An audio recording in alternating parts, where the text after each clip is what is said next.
Hi, this is A. Wesley. That ain't even tells it like a TI is. If you like my video, please give it a thumbs up and consider subscribing. The topic I'm going to talk to you today about is Housewives Tea. In this episode of Housewives Tea, I'll be talking about the taglines for the Real Housewives of Potomac. I'll also be talking about the Bravo Con looks for the Real Housewives of Atlanta. Also, we'll be talking about the Vanity Fair article that came out this week before BravoCon.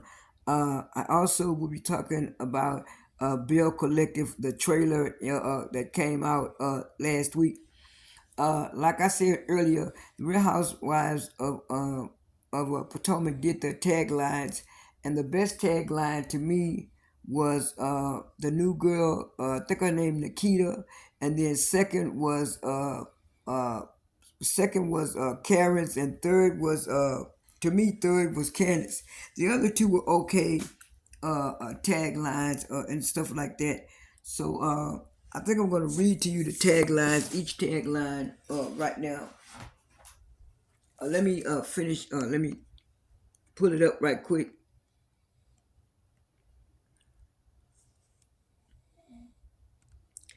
Okay, the first tagline I pulled up was this is from Love B. Scott, was from Wendy. She said, if you're going to test this professor, be prepared to fail. That was okay. This was Karen. I don't ride the fence, honey. I am the fence. That was good. It's kind of on the Kenya Moore type of thing, where she said, she is the moment. Karen kind of made her tagline similar to what Kenya had a couple of seasons back. And this is this is the new girl. She says, Nigeria raised me, LA made me, and Potomac will remember me. And I like this one. I like this one the best. This is the new girl, Nikita. This is the one I like the best, and I said it was number one. Okay, the next one is Mia. He said, it doesn't matter the size of our home. I'm always the queen of the castle. That's okay, but it wasn't that good to me. Then the next one was uh, Robin. She said, I just took a DNA test and it turns out I 100% don't care. She got this line to me from Lizzo, because Lizzo said something like that similar in her song I'm 100% something she said. So she kind of got that from her. And the last one is Giselle. I'm no angel, but give me some grace and you'll learn to adore me. And like people said, that was a catchword. She used her daughter's name, Grace, in her thing. But like I said, most of the taglines were good and stuff. Some of them were okay. Some of them were better than others. But I already said about my main three. On another note, Bell Collective also came out with their trailer, and from the looks of it, we're gonna see Tambria and her boyfriend discussing her pregnancy and what was gonna be going on. Also, the stuff with Glenn and Lakeisha, them breaking up and getting back together, breaking up and getting back together, and then it's something that's gonna be going on with also seems like with Latrice and her husband. Seem like they're still going to be going through marital problems, and then also it seems like uh, it seems like Akeisha is going to be having problems with her husband and stuff about continuing to build the Fair Street and how much money it's going to cost. And then it seems like Marie and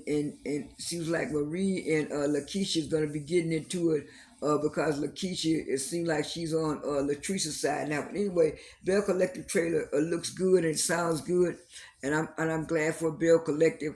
On the last and final note, Vanity Fair put out a magazine report the other day, and they were saying something about Ramona Singer uh, used the N word when referring to black people, and she said she did some kind of survey, and she said something about black people don't have fathers, or black women or black children don't have fathers around them, and she said she didn't use the Niggg word, she just used the N word and stuff, and so I was saying I'm not surprised because she did this before and people didn't believe Ebony, and that's why I was going so hard for Ebony that year, because they were trying to blame Ebony, saying Ebony wasn't ruin New York, and I always said it was Ramona. And then come to find out, Bravo hurry up and said she was not going to come to BravoCon and stuff like that. And then right after that, she got fired from some kind of real estate job. She was like Ellis Company, some real estate company fired her. So now she basically don't have but one job. Really, maybe she don't even have that job at BravoCon, because she was supposed to be at BravoCon, but she wouldn't. And so, hindsight, when that came out, Bethany Frankel gonna jump on the bandwagon and said, well, she's here to help ladies, and she was saying people like Leanne, the past Candy, and another lady is not empowering women, not helping women. And I'm saying you just jumping on the bandwagon just to be on the bandwagon. Where was all this stuff when you was getting that big money from Bravo and stuff? Because Nene had been complaining behind the scenes, but you weren't trying to take up for Nene until you started having a problem with Bravo. And I also find it funny that Leah McSweeney, according to Vanity Fair, filed a wrongful termination suit. And I was looking at the year that Ebony was filing a suit for what Ramona said on the show, the negative stuff that she said about some of the black staff and producers, saying that when they hired Ebony, they were going to ruin the show. Black folks shouldn't be working at NBC and all this kind of silly stuff. That's why I say a lot of black people weren't surprised. I wasn't surprised, but it's just the fact that this woman has been getting away with so much, and you don't want to wish this thing on anybody. But she had a nasty attitude, and I didn't like the way she did. Kenya on the Ultimate Girls Trip.